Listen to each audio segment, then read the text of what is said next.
Hello. Hi. You and Oh, your hand. I need, you know what?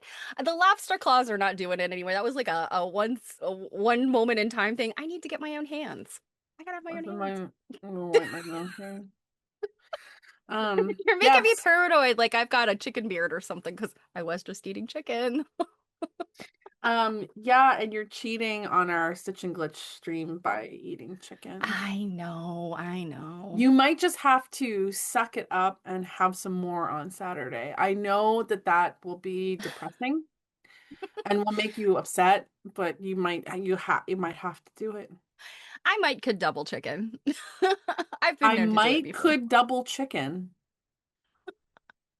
That's a good one. That's good. And speaking of, you've got a furry feathered thing above your head on the quilt behind you. Oh, Is that a yes. chicken or a peacock or It's some sort of bird, but we can call it a quilt nerding chicken. I'm really digging the fabrics used together to make that. I like how they did like the Hmm. tail feathers. Yeah, it almost looks like they're like Yeah. twisted. I really It's want to really be cool. like, man, shake that tail feather. Like, Yeah, hmm. I wanna like take pictures of each block. I would kind of like to redo this. It's not a quilt, it's a top or a spread, but um What do you mean redo it like remake like it make my completely? own. Hmm. Yeah, make my own. Maybe like a small version because these are pretty big blocks. These are like Mm-hmm. 16-inch blocks, I think. Mm-hmm. But yeah, I love this so much and yeah, it's really big, so it's hard to display it behind me, but I Mm-hmm. keep kind of moving it around a little bit so I can Showing get different different bits of it. blocks. Yeah. Yeah, little different bits of it that I can show. Yeah, I don't even think I saw the whole thing because you didn't bring that with you when I saw you I last. didn't. I didn't. I should have.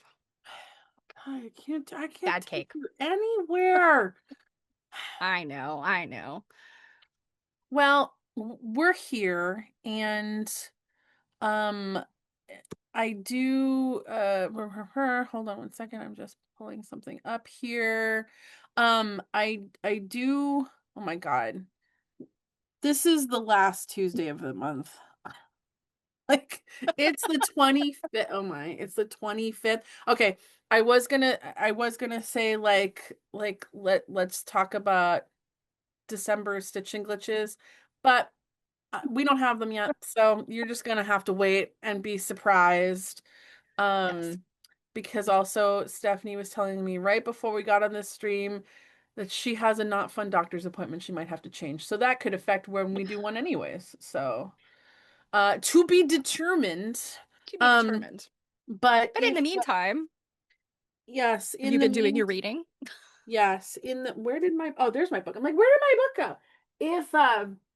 If you're playing catch up or anything, and needed a reminder that the next reading is being discussed next week on the second. What's due on the second is chapters 4 and 5, pages 85 through 137. So any catch up you want to do, and this is not difficult reading. It's not, I'm not trying to say it's like really simplistic reading. It's not boring reading. There's It's some it's books actually where quite interesting.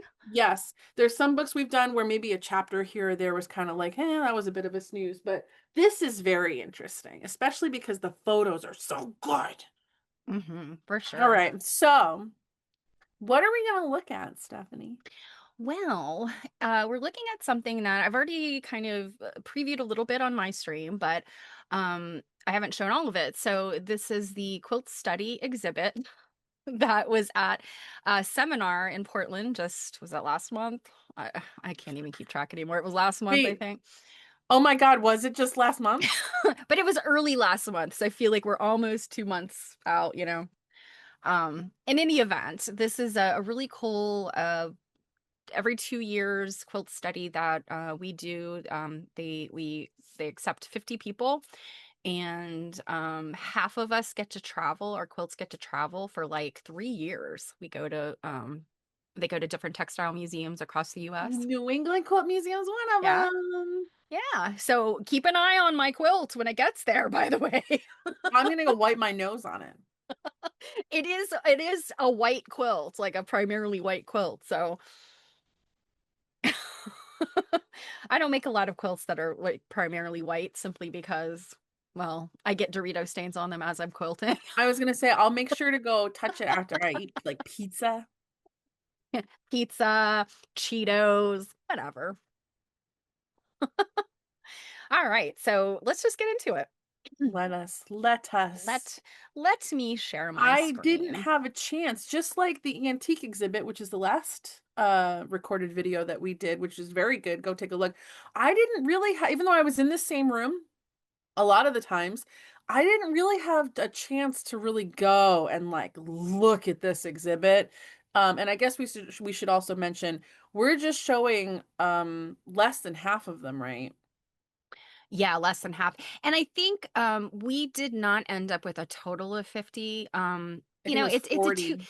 Yeah, it's a 2-year process. So, by the time it gets to there's people that drop out and, life gets in the way. They don't finish their Hmm. quilts. Hmm. Um, so I think every year it's never quite 50 that ends up in the end, but 25 of what did end up are going to travel. So we're But showing a smattering of those and a smattering that didn't get yeah, chosen to travel. yeah, we're showing both because I mean, really, all of them were fantastic, and Hmm. it's just really by the plans of the exhibit and the study that there's a selection committee that chooses 25 of them to travel. And I know it's a hard, I'm glad that I'm a participant and not a coordinator, administrator, or judge because I would not have been able to pick the 25 out of this group. They were Hmm. all very good. Well, this one is incredible. Yeah, this one's fun. This one is our colleague Millie Curley. And I guess I mean all of these people are our colleagues. um I guess the people that we know and have worked closely with I'd count as friends as well. So, we've worked pretty closely with Millie on a few things. She's a lot of fun. She's a college professor, Hmm. and so this is her piece. And I'm gonna jump real quick just to the Yeah, info. I'd like So to see this the is called inspiration quilt too. yeah. So let's do that. We'll jump in and then jump back. Can So you, after you tell us about this particular one, can you also tell us what the premise for this whole oh study yes, I'm is? sorry, totally forgot about that. So Hmm. yes, there is for quilt study. There is a theme chosen, and you will pick a quilt based on that theme. And the theme this year was quilt makers, and let me see if it's actually at the bottom of.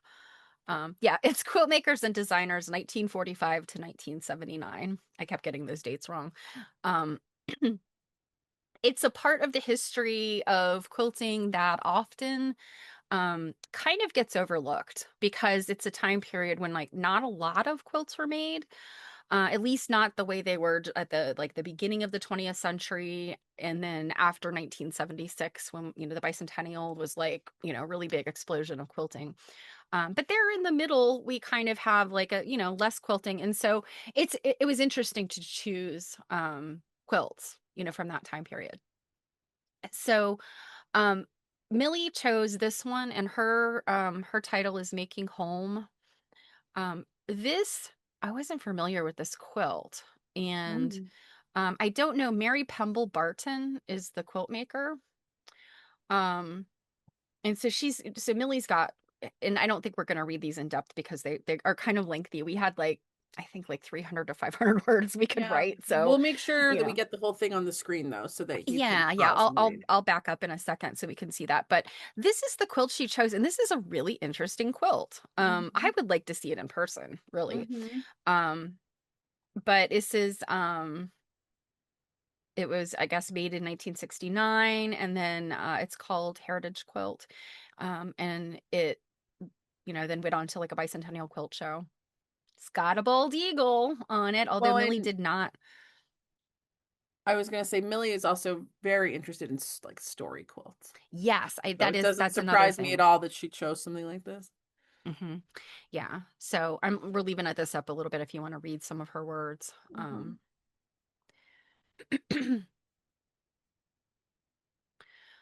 But yeah, this one was really cool in like kind of what she did with it. So let's go back. If you want to read, you can pause. But this is what she did. And you see that she took that tree block out of there, and that's the central motif. And then she's got, the roots of the tree, and then women from, I guess different time periods in different cultures. Yeah, So, like the woman at the bottom is somehow part of like the structure of what women in different places are today is kind of how I'm y- reading this. yeah, and I mean she's a I mean she could be a historic person. She could be like a 1970s throwback. She's kind of she's Hmm. got that sunbonnet suit 1970s vibe about her. Hmm. But yeah, I thought this one was really fun, and it reminds me a lot of Millie because yeah, Hmm. there's a story here, and she does love story textiles and story quilts. That block on the left side there that's like a sunflower with like the light blue petals and stuff. Can you zoom in on that? This Yeah, I'm interested in like is that like the construction there? Did she like okay, it does have like a pleat in it.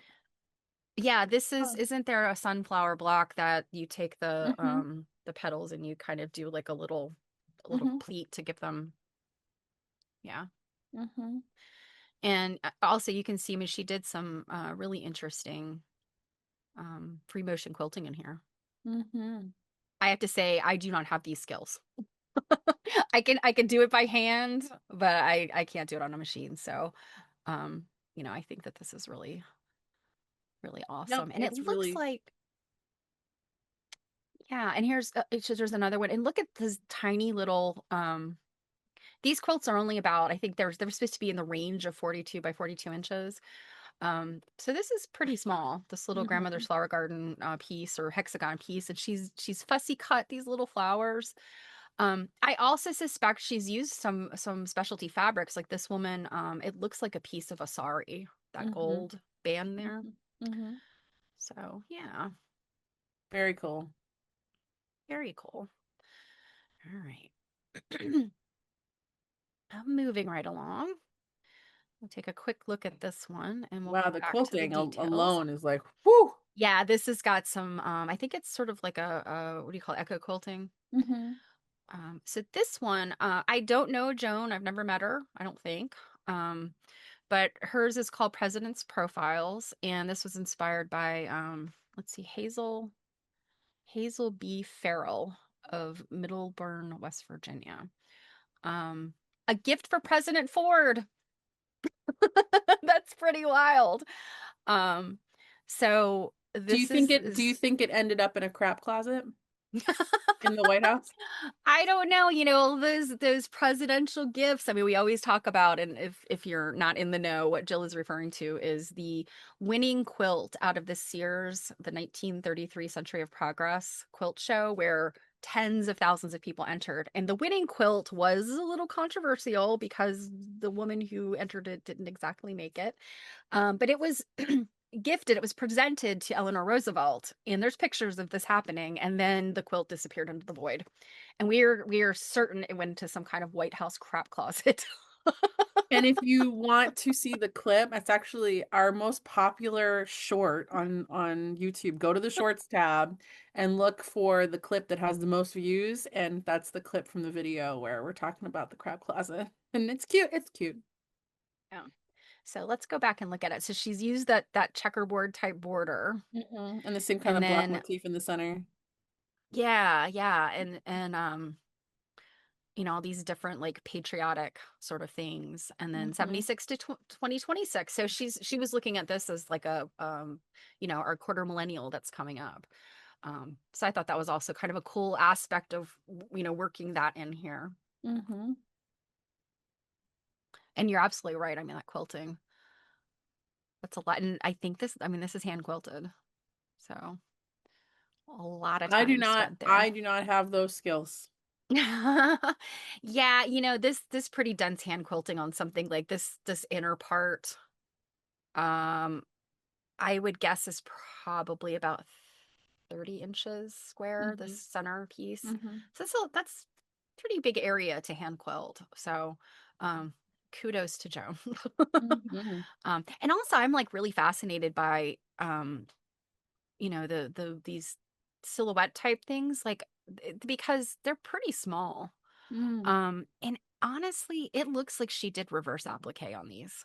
Mm. At least the Statue of Liberty. Yeah, actually it does look like that, doesn't it? Mhm. Yeah. And this border sort of looks like a flange to Yeah, I me. think it's a So, flange too. yeah. So, and then these obviously have some texture to them. So, Yeah, that's really and neat. this is the fun thing about a quilt study. I don't want to say that like the quilts don't have to be perfect. I mean, you want them to look as good as possible. You want them to reflect your skills, but Mhm. also there's this idea of like you're studying the quilt. And in my case, I tried to make my quilt the same way that it was made. And I have mine in here and we'll talk about it.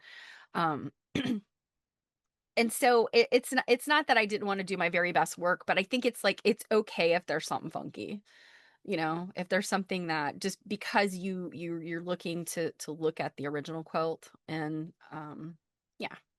So this one's Of fun. This is an course, album quilt. of course I love this one for its Pennsylvania vibes because I love me a Pennsylvania quilt. Oh yeah, and this is that double blue that we love. We see it all the time, and you've got Mhm. definitely lots I mean, this is an album quilt that's just screams Pennsylvania Dutch. But let's look at who made it.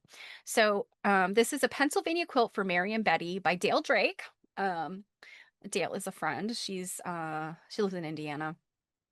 But like how different the quilt she made looks from this. Mhm. Um, this it's still a an album quilt, but looks just so very different when she's picked up like all of the Pennsylvania Dutch colors, you Mhm. know. And so she says this is or the original was by Mary Vida Schaefer. Mary Schaefer, right? Isn't this Mary Schaefer like the Mary Schaefer we love? I believe it is. Oh my God. I don't have that book right Yeah. here. Yeah. Okay. So we read Mary Schaefer's book, I guess sometime last year. So she was just a really incredible quilter. Oh yeah, down Um, the bottom there. I discovered Mary's work through Gwen Marsden's biography, Mary Schaefer. yep. And that was one of the first books we read, wasn't it? It was, yeah, and then And subsequently, it really I set the purchased a bar Mary high Schaefer too quilt. Yeah, I purchased a Mary Schaefer quilt, from an through auction. an auction, yeah, and it's a small quilt, and I mean, it's nothing super spectacular, but I own a little piece of Mary Schaefer. Her That DNA is on that quilt. that book, by the way, is so fantastic too. If you have the chance, Mhm, the stories in it are it really set the bar high for the kind of um things we really enjoy reading. mhm. And you can go back and watch reruns of us discussing that book. Yeah, absolutely, and like Jill says, I highly recommend that book. Mhm. I These didn't really blocks know she any made, that one on the top right is incredible. this. Yeah. Mhm. And Yeah, then I I also I like I one love in the all of them. bottom, I think the bottom left. Uh-huh. Yeah, that one's fun too. Yeah. I mean, and she's used three colors. Hmm.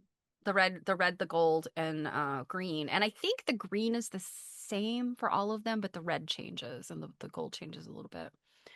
But yeah, so those are just this is such a Pennsylvania Dutch thing. Hmm. With the red, gold, and green is very common for a certain time period of quilts, but you add that blue in and it's like, yeah, Pennsylvania Dutch. And also, I love this little scallop deal she's got going on here.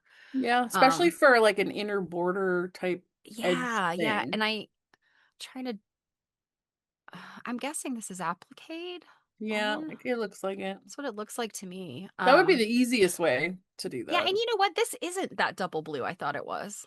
It's just a blue print, kind of a dense blue print. Um, so yeah, it's But I it's mean not that it gave it the look. reads. Yeah, it reads like it. Yeah. But yeah, Dale is an incredible quilter, so I thought this one was really fun. All right. Oh, where'd this old thing come from? So this is my quilt. Um, we'll jump over here. So it's called in honor of Florence Pito. And Florence was pretty well known quilt lecturer, collector, um, very knowledgeable. She did all kinds of stuff mid-century. And she also made some quilts. Now, here's the particulars about the fact that I made this the way she made it. I would never make this quilt this way again, but I did it because it's a quilt study. So what you're looking at here, Florence's quilt actually is about the same size as mine. Her Really? proportions, yes, her proportions are a little different. This is not a quilt. Yeah, this is not a bed size quilt. I think that it's a little bit bigger than 42 inches like in length, but in width it's only like 36 or 38. So yeah, making mine 42 by 42, I had to really change the way I laid out the center of it because it wasn't like a one to one. I couldn't do that. But this quilt is entirely appliqued. Um, Now the nine patch blocks, she did not create herself. She actually deconstructed an antique quilt or quilt top, probably, and then sewed them into her quilt. She did not piece them though. She appliqued everything. So I would never ever do that again. Setting blocks on point is challenging because sometimes things shift and they don't match up perfectly, but the appliquing squares is Hmm. just difficult. They just don't wanna like they wanna They don't like want a it, square. yeah, they get kind of funky. She literally appliqued all of these squares along the border, which again should have been pieced. Like a pieced border would have made more sense. And then she did all this broderie purse in the corners and here. So, but what I really loved about this was all of her applique blocks. I haven't studied Florence deeply, but some of my other research has kind of taken me into Florence land. Hmm. And I know that she was very much into gardening. She did lots of paper crafts, like she made her own Christmas cards, things like that. So, and she liked using like itty bitty little bits of things. So either fabric for quilts or for paper crafts, she would cut up like postage stamps. Like she just Hmm. used she like little fiddly things. So Hmm. I could see her, a lot of these flowers kind of coming from her imagination and her sitting there and just like freehand cutting is my theory. Now I don't know for sure. I haven't read any specifics about making this quilt other than she used this massive pile of old antique fabric scraps to make those. Even So, her applique is antique fabric scraps. yeah. Wow. Yep. The only new parts of her quilt are the backing, which is like kind of an off-white like Hmm. muslin type of fabric, and then Hmm. the actual back of the quilt I think is a newer fabric. Um, but it would have been I think she made it in like 1950 something. Hmm. Hmm. So herein you see mine. Now I had to piece all of my nine patches. So that was an entire like spring project. But I redrafted all of her little flower blocks off of a high resolution photo. Hmm. And then I kind of did my own broderie purse deal here. And then all of my quilts include some kind of words. So I took this as an honor of Florence. But then these are all quotes. So this is the story of American needlework isn't yet finished. That's a Florence quote. And then this one down here is I can't remember what it is. Let's see. I've been sewing I've been sewing all day. I sure was born with a needle in my hand. That's a quote from her biography, but she said it. And then this one is, let's see, you think I would remember these? Uh, the solace of creating something with the hands, something beautiful, according to individual conception, is known to humble folks as well as artists. Hmm. So, her words like really inspired me. And she was, for all accounts, and having read her books, she was a real character. So, I have a lot of love in my heart for Florence.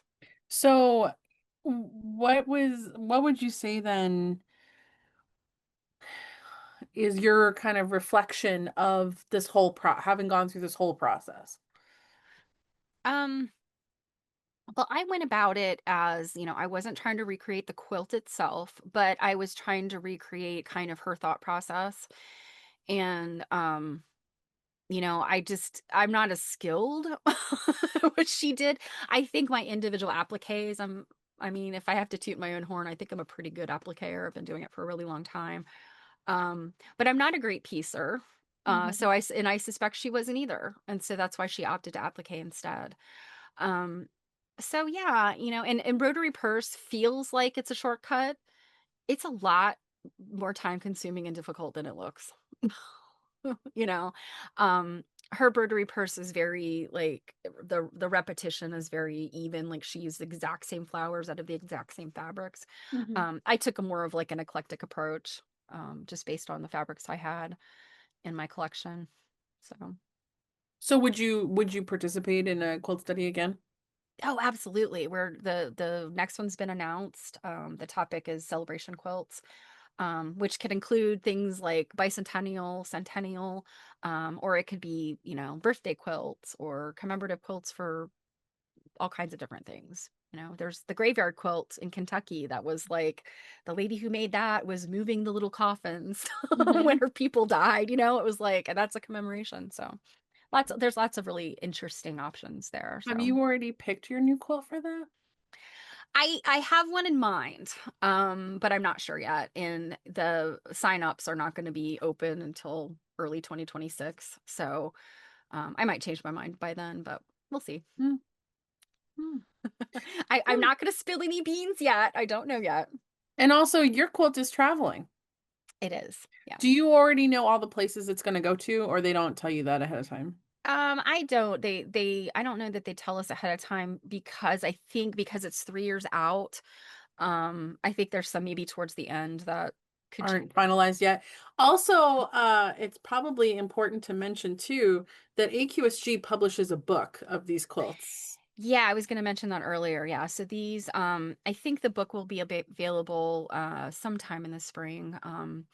Obviously the person that compiles the book has to get the quilts and photograph them and, reproduce all the stuff and lay the book out. So, yeah, it'll be, I think she said early spring. So it's probably about a Hmm. 6-month window from when, Hmm. we had these on display and they end up, Yeah, available so for purchase y'all, from. when that happens, AQSG publishes them as a print on demand. You could buy a book that has a quilt made by Stephanie Cake in it.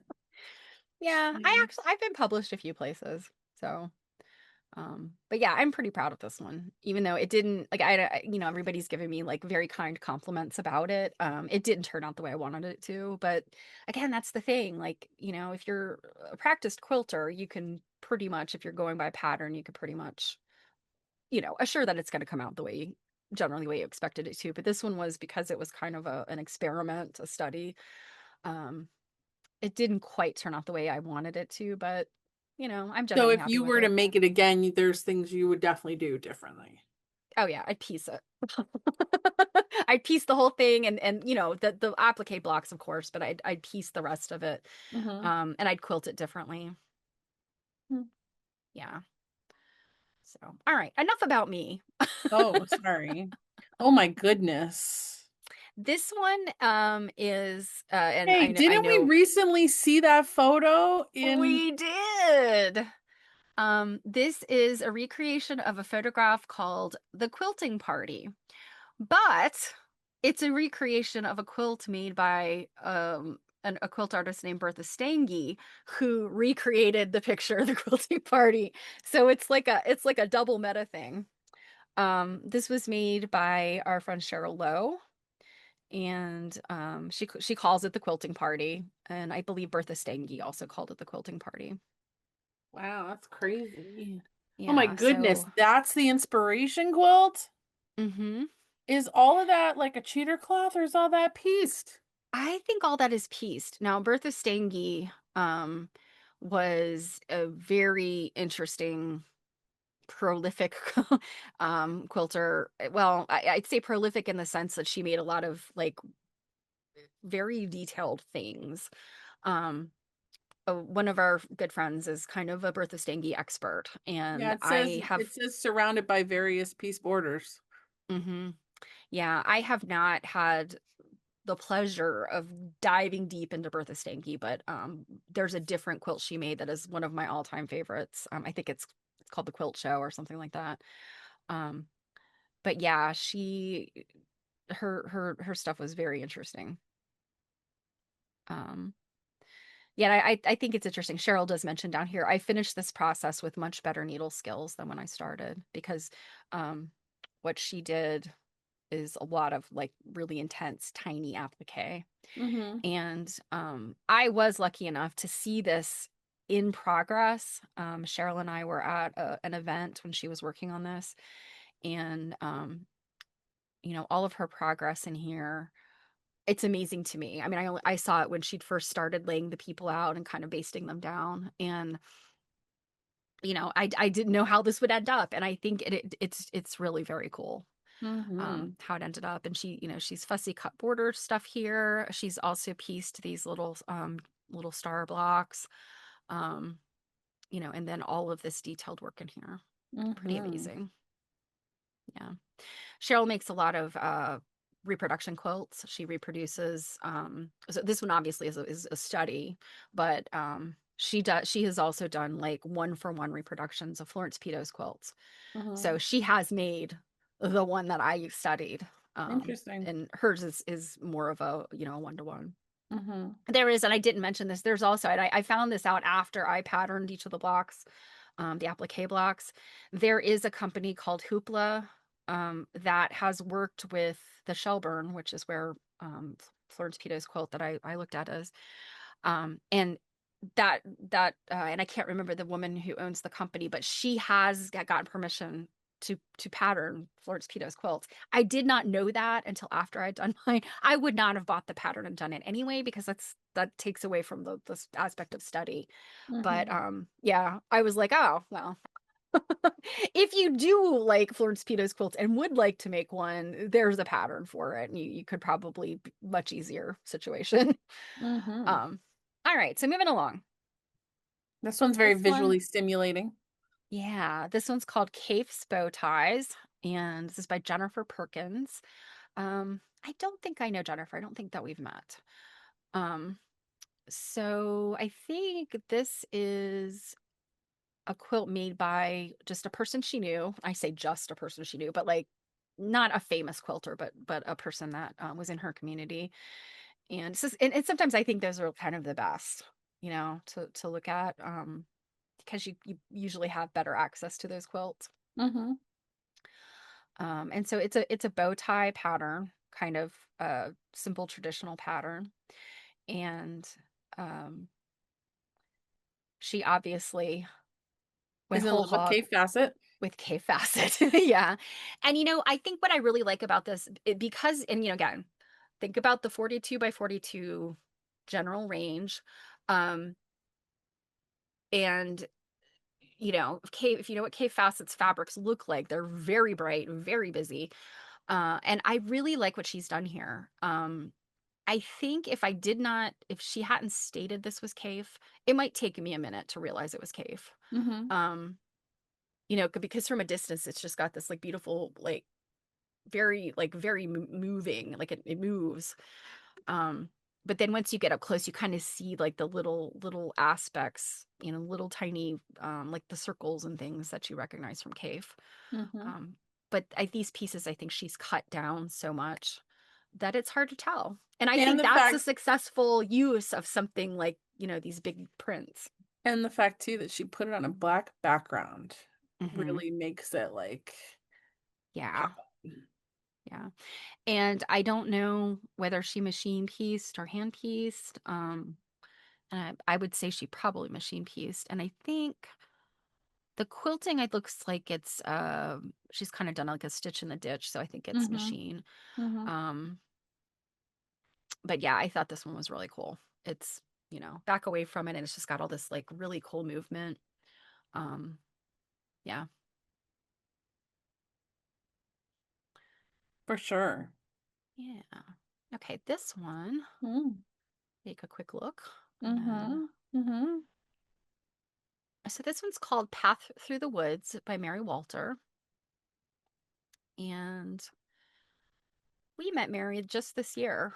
Mm-hmm. Um, but really, really fun lady from Wisconsin. I believe she works out one of the universities in Wisconsin. Can't remember which one. But yeah, this one was made by her paternal grandmother, which I love that. Being able to examine something that a family member made, like, oh, And her you maternal know, grandmother's name was Helmy. Helmi, yeah. That's like, oh my God, I love that name. Helmi Lido Sarah. Um, I guess knowing Mary is from Wisconsin, I don't know if she's originally from Wisconsin. Oh, no, let's see. Helmi lived in Michigan. So I'm wondering if like that area is Scandinavian, maybe. I'm not sure. I'd have to ask her next time we see her. Helmy. Yeah. So this one is I don't what is this pattern? Oh no, like an ocean waves. Yeah, kind of. And the Let's see. triangles are like an Yeah, ocean the wave. pattern was published in 1941 by Lockport Batting Company. So, okay, so let's go back Does and she look at say it. on there what the original pattern name was? I don't think she did. I think she just said it was published. Yeah. Yeah, I mean maybe it's called Path Through the Woods. Hmm, could be. Yeah. It also reminds me of oh my goodness. I have a quilt top in that pattern. That's it's just two color and it is called something different, but I also like those triangles always make me think first of ocean wave type stuff, even though there's usually more triangles. Um, Yeah, and that one, yeah, that one is kind of laid out differently. And then Lady of the Lake is another one, I think that's yeah, kind of the let me just think that the one I'm talking about has a very distinct, like Midwest type. Here it is. Here it is. Yeah, it's the exact same pattern, just blue and white. Mhm. And I actually had to crowdsource for this name a bit because there was some, okay. So pattern name Northwind, aka corn and beans. Oh, corn and beans. Okay. Yeah, I know I've heard of that one. That yeah, that's pretty. That's either very southern or very Midwestern. Yeah, I was like, oh, Um, yeah, this one though, I mean, again, think about the size. So this one's probably not 42 inches wide because it's longer than it's wide, but these are yeah, some that's pretty tiny small. triangles. Yeah, and um, she did like a, the what do you call that? The inner stitching. It's like where you stitch a quarter inch inside of a shape. But then she did this grid pattern, which is very modern looking to me. When you do that kind of tight grid pattern. Yeah, kind of, it looks like ruler quilting. Hmm. Yeah. So, and I love lavender. I think lavender and yellow are just happy, pretty colors. And those are So like I really like this one. 1930s repros. Hmm. Hmm. Yep. Very graphically stimulating. Yeah. All right. Oh, of course, a sunbonnet So Sue. actually, Oh, you know what? I think this was a mistake. Um, I don't think I put that one in here. You know what? I did. I messed this one up. I grabbed, yeah, the I wrong grabbed thing for the something wrong from thing. the wrong one. Yeah. So this one is actually my friend Madge Ziegler made this one, and I did highlight this one on my stream because I loved her story. So Mm. basically, let me see if I can grab the correct. Mm. Yes, we will look at this for a minute while you grab the correct one. Here it is. I like her flowers. So she calls this one Redemption Tulip. Mm. So here is what the original one looked like. That's what it looked like. Mm-hmm. Um, and so let's see, because I'll try to share this so that you can read it while we talk about it. Ah, resizing these stupid windows. So Madge made this quilt in the 70s. So she was one of the folks that, got excited by bicentennial quilting and started quilting. And just to summarize her story, she didn't know what she was doing. She jumped into making this. She, you know, it's um she hand let's see, she hand applique, machine pieced, and hand quilted. Um and she said it was bad. She was like, the applique stitches were like an inch apart. She was originally going to give it to somebody as a wedding gift, and these like older quilters told her, "Oh, it's bad luck to give away your first quilt," which I think is some old wives' tale way of saying, "Honey, this is not good enough to give as a gift." I think that's it because everyone that I've mentioned that to is like, "Oh, I've never heard that," and I'm like, "No, I think that these ladies were trying to spare her, like her feelings." Mm-hmm. So she, kept it, packed it away, I guess. And then when this quilt study came out, she was like, I know what I'm making. And so that was her, her chance to redeem herself. And she happened to have some of the same fabric left. She still had the templates. She said Mm-hmm. they were sandpaper mounted templates, and so she pulled those out. And I think she did a fantastic job. She's Yeah, got these I definitely beautiful think she vines, redeemed and herself. yeah. Yeah. So I love this, and I saw her and I said, I was like, "Oh, Madge, this is so great. I love this, and I love the story." I mean, it was really touching. Mm-hmm. So, and yeah, I mean, and like just the 70s vibe of this, it just you could see many similar fabrics that I used in mine. Mm-hmm. So, all right. So this one, This is very interesting. yeah, so this is a Jean Ray Laurie quilt. Oh, okay. Um so this is by Blair Mahan. I don't know Blair, but and she's calling hers a 2025 child's quilt. But what she studied was Jean Ray Laurie. This was one of the first quilts that Jean Ray Laurie made, and it was when um, she was in she was in school, um, and she where did our pictures go? Why do we keep disappearing? I think I moved that one over here, and then it's like You just that. disturbed the all the everything in the I did. forest. I disturbed the force. All right, let me try this again. So there we go.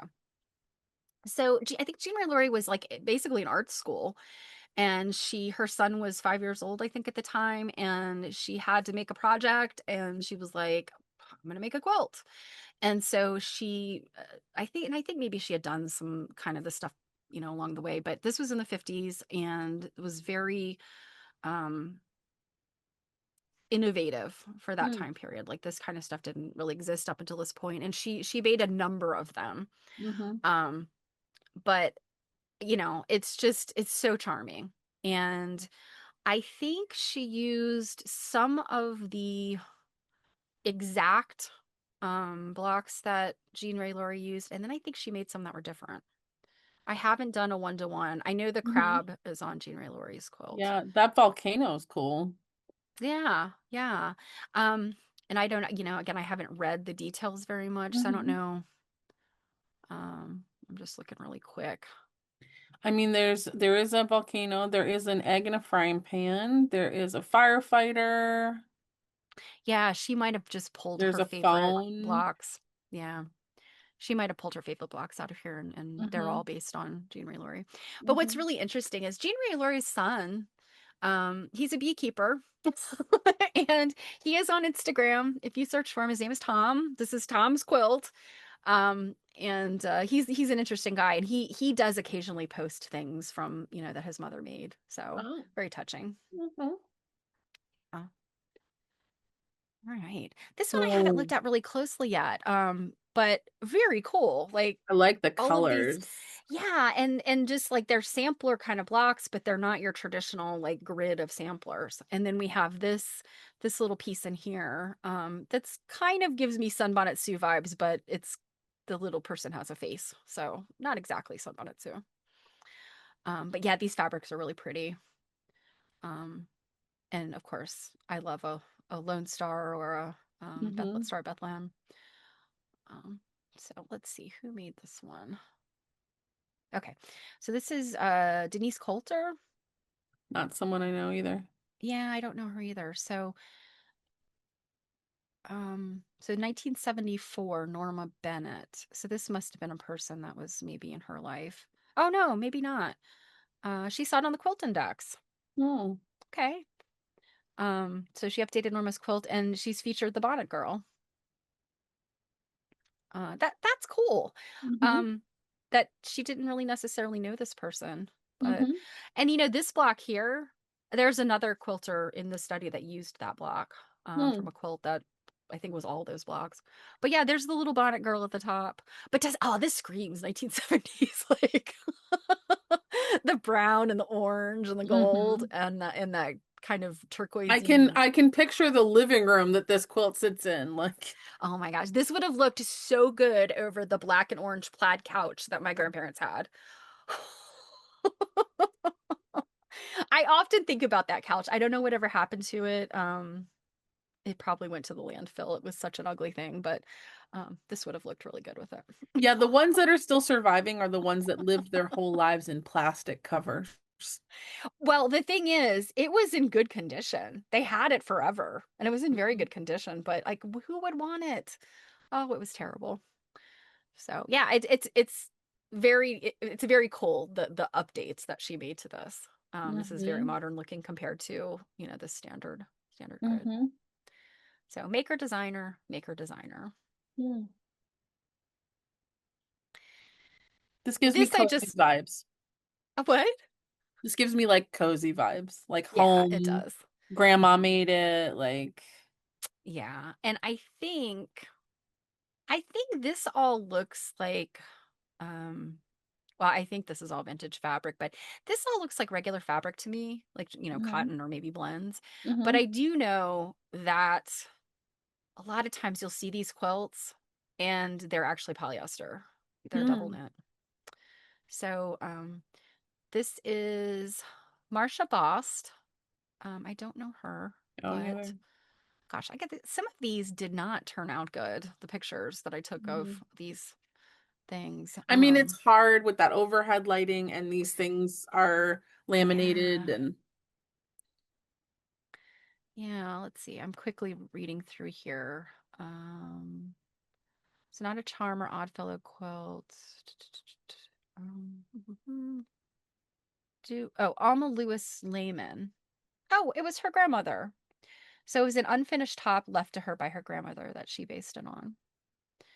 And I mean, you can see like the kind of method to the madness here Hmm. in how she turned the blocks to kind of create these different directions. I thought that was pretty neat. Hmm. So let's go back and look at it again. Yeah, so you've kind of got the same like change in direction of these that gives it that Hmm. movement. Hmm. And I like these pops of like this Hmm. orangey red. Yeah, this would also look good on that same couch that you were talking about. Indeed. Actually, this would look good on my present couch, which is denim. Oh, your couch is denim?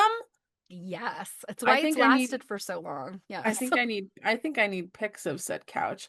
Ours is blue, is dark blue microfiber because when we bought it, we still had a cat and microfiber holds up pretty well to cats. Our cat didn't like shred, but she would stick her. Oop, I can just fling my glasses.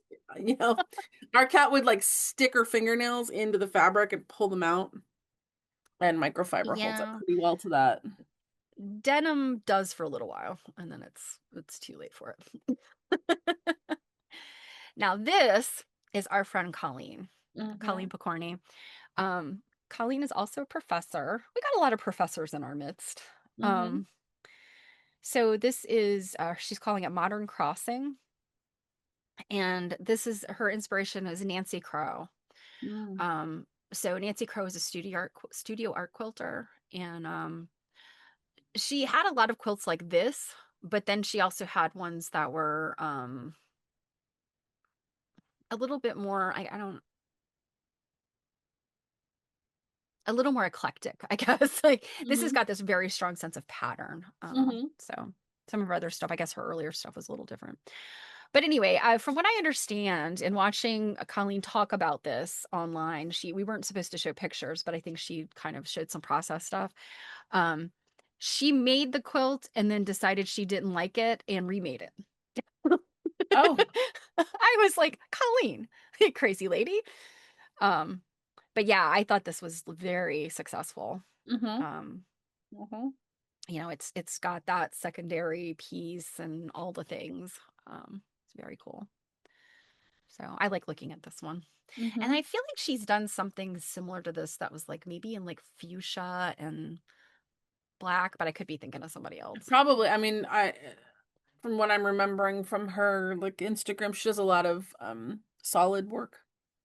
Yeah, I think she's done several pieces that are kind of similar to this, and Mhm. I suspect I haven't really talked. I didn't get a chance to talk to her very much at this last seminar, even particular to this, but um, I think she's probably pretty inspired by Nancy Crow, if I Mm. had to guess. Mhm.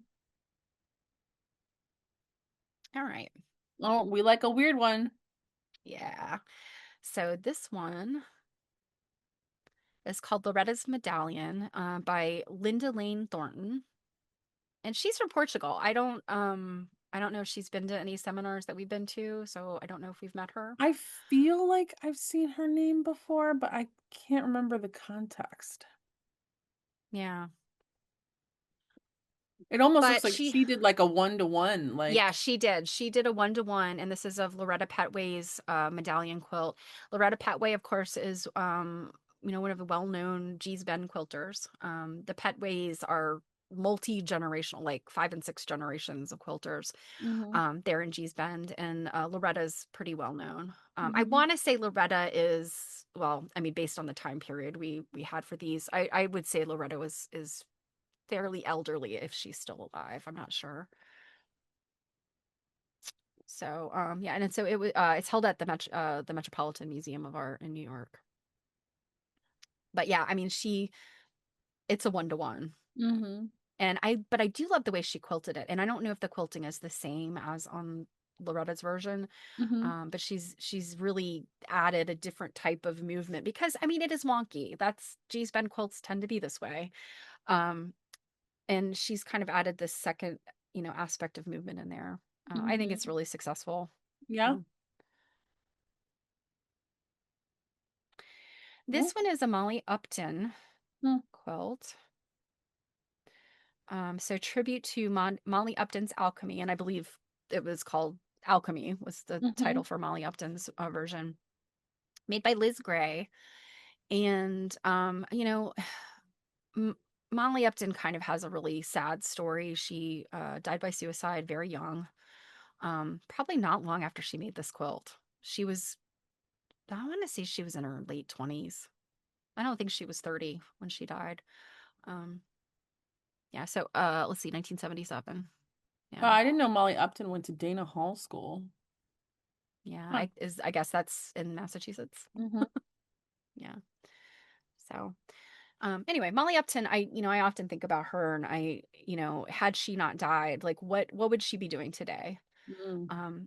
We think about some of these studio art quilters, like Michael James and Nancy Crow, Pauline Burbage. Um, just looking at they were starting off in the 70s and 80s, and then see what how far they've come and like how their work changed. You wonder, Molly Upton went to art school. She had a very specific look and feel that she was going after, and I really wonder how she would have her work would have changed, and very sad, Mhm. but a great quilt. I Mhm. think Liz did a wonderful job. Yeah. And that also is like a one-to-one. hmm Well, not quite. I mean, pretty darn close. Yeah, I think let's see.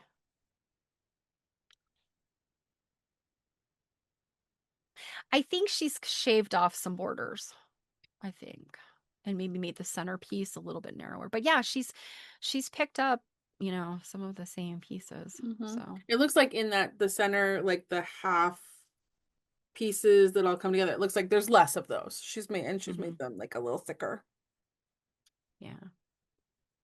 So, and that's the last one that I had chosen. Okay. Um, That's a nice and variety. I mean, I have to say, like, I want to look at all of them. I did some of these. You If you follow me and looked at my videos, I did some of those we already looked at on my stream. Some of them we didn't. Some of them are Mhm. different than what I already showed. And then there's still a handful that I haven't showed, but still they were all so good. And Mhm.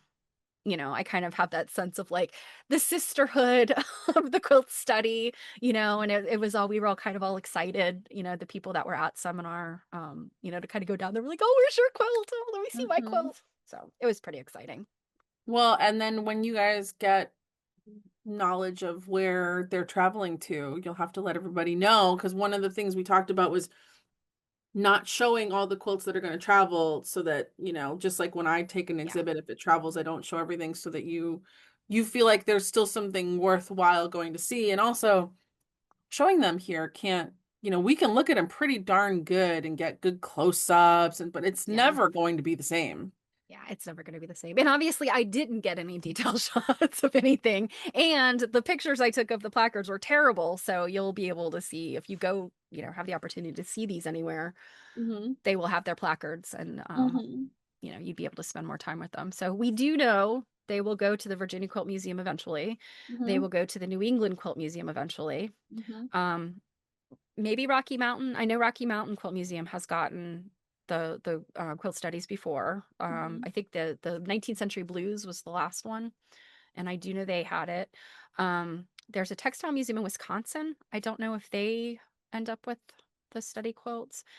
And then there's the Fiber Arts Center of the Eastern Shore. I know they have gotten some of them, but I don't know if they show every exhibit or not. So those are just a handful of places, like depending on where you live, that you might look and see if they're showing them. Hmm. Hmm.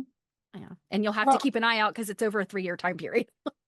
yeah, I mean, yeah, actually, when I'd heard that, like, what was it? What was it up recently somewhere? Was medallions up recently somewhere? And that's like It two was. studies ago. Like, Yeah, and I want to say medallions may have just finished, and that's what what I you might be mean. Like, remembering, I'd seen it. yeah, what you might be remembering though is a couple people have gotten quilts back, and I think it was medallions. Yeah, and So, then blues is still traveling, right? yeah, Lisa's still traveling. Yeah, that makes sense. Medallions would have finished because their 3 years would have been up. So. Hmm. Man, I am so glad that I am not in charge of any of that stuff. Well, I think like once the quilts are made and they're on their way, I think it's really just it's more of just a kind of babysitting the process and making sure they get where they're supposed to go. You might have to call a quilt museum and be like, "Hey, that's supposed to be in whatever town next, so get on it." you know, Yeah, I but still don't want to be in charge of any of that stuff. yeah, I did not volunteer for the next one simply because I want to be in it. I want to do this quilt study again. And Mhm. um when I joined AQSG, they had literally just finished picking the people for 19th century blues. Um so it was too late for me to join that one. And I was really bummed because I was like, "Oh, I would really want to, to participate." So, obviously, it was a no-brainer when this one came up. And of course, I'll do the next one. I do think it would also be fun to help coordinate it, but I'm I'm more interested in doing the study than I was volunteering gonna for say that you're a coordinator. textile artist. Now, everybody pay attention to the fact that she definitely wants to do the next one because I'm gonna remind her that she said that live on camera when she starts being like, "Oh my God, it's so much to do, and like I'm like running out of time, like I'm stressed out." I'm gonna be like, "But I'm gonna like take a clip, and I'm just gonna like send her that clip every time." And then I that whole, don't. well, we do get 2 years. Like, well, if that's true, then why Well, did you that's the make, thing. like make it in the last 4 months? Like, Yeah, that's the thing. Everybody does that. When I talked to the coordinators, they were like, "Yeah, you're not alone." And then for the last one, somebody told me, "Oh yeah, so and so was still sewing the binding on." in their room, like the night before. Quilters, if you're a quilter, you understand. It's like if you know, you know. If you're not a quilter and you just love looking at quilts, hopefully you can understand like the blood, sweat, and literal tears that go into Mhm. quilts sometimes and can appreciate that too. So. That's true. That's Yeah. true. And yes, we do have 2 years, and I think it's the mindset is supposed to be you spend a year studying and then you spend a year making, just redesigning and making, etc. And I think most of us just kind of lollygag around the first year. Year two, it's like, oh no. Do they ever mention how many people don't finish? No, but I mean, I can probably guess that it's probably, I would say it's probably 10 to 15% of the people that sign up. Hmm. Yeah. I can say though, I mean, it's a unique exhibit because typically you're not gonna, if you, I have been accepted into exhibits, not nothing that quite like a study, but an exhibit based on a proposal. So like the quilt has not been made yet. Hmm. And the last time I did that was for a really cool thing, but I want to say I had like 6 months to make the quilt. Um, and that included like ideation and I did have to do some research because it was based on a historical artifact. Um, and so yeah. It's one of those things like you can't make a quilt overnight. Nobody can make a quilt overnight unless you're doing like some real basic stuff. Hmm. Um, but I mean, I think 6 months is a good amount of time if you're not doing like a lot of hand quilting, handwork. Um, or obviously if you have help, if you're going to hand quilt a bed-size quilt, you need help. You Hmm. can't you can't do that by yourself unless you have a lot of time. But yeah, I mean, I think a 6 month time period is reasonable to make a quilt, whether it's 42 by You heard it 42 here first, or bed folks. size. I said reasonable, not that I will do it. Reasonable. Hmm. Well, and then in this book, and I mean, I love this book, but there is one thing that Amy Newell said in here that I really highly take issue with in that she was talking about Mariner's compass blocks and that this particular quilt that took somebody 6 years to make. She said, there's a variety of reasons why it could have taken that long because in reality, she could have made those blocks in like a few weeks. And I'm like, no, no. I've made a very tiny mariner's compass. I did it English paper piecing because there was no way I was going to try to match points and all that stuff with like actual piecing. So I kind of take issue with that. I think some really complex designs, even if you're like a master quilter, Yeah, they still take yeah. some time. Well, on that note, I think we're gonna wrap it up here because I don't know about you, but I'm hungry. She had Yeah. chicken right before we got on here. And now I'm not having chicken, but like all I can think about now are like chicken nuggets. Yeah. Just a few little nuggies. Well, you enjoy whatever it is that you're going to have for I'm lunch. gonna go make chili Ooh, that sounds good.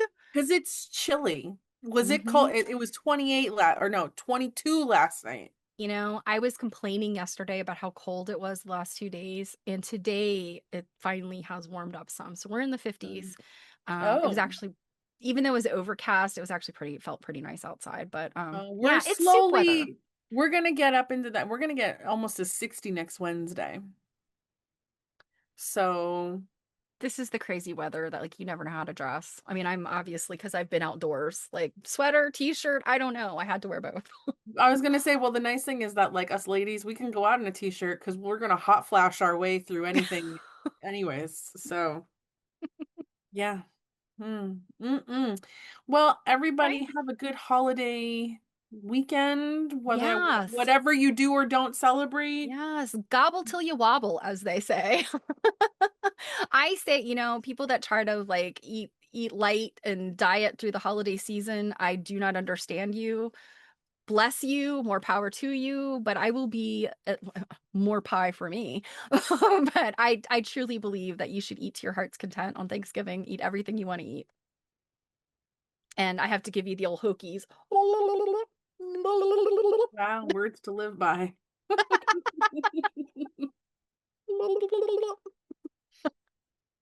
Okay. right. Bye, guys.